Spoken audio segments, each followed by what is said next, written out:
Ano po ang patuloy na ginagawa ng ating tagapamahalang pangkalahatan para sa kapakanan ng mga kaanib sa iglesia? Ganito ang ating mababasa dito sa Efeso, at hinirang niya ang ilan na maging mga apostol,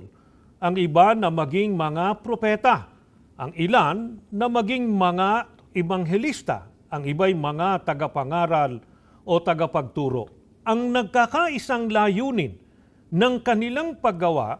ay ang dalhin ang mga Kristiyano sa kasakdalan,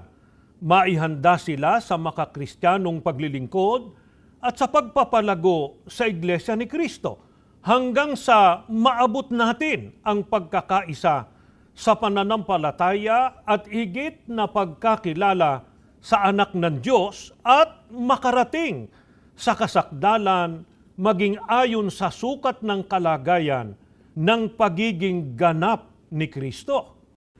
Mga kaibigan, ito po ang dahilan kaya ang pamamahala po sa loob ng Iglesia ni Cristo ay walang tigil sa pagtuturo ng mga aral at mga salita ng Diyos sa mga kaanib sa loob ng Iglesia upang ang bawat isa makarating po sa kasakdalan ng pananampalataya at makatiyak po ng pagtatamo ng pangakong kaligtasan pagdating ng araw ng paghuhukom.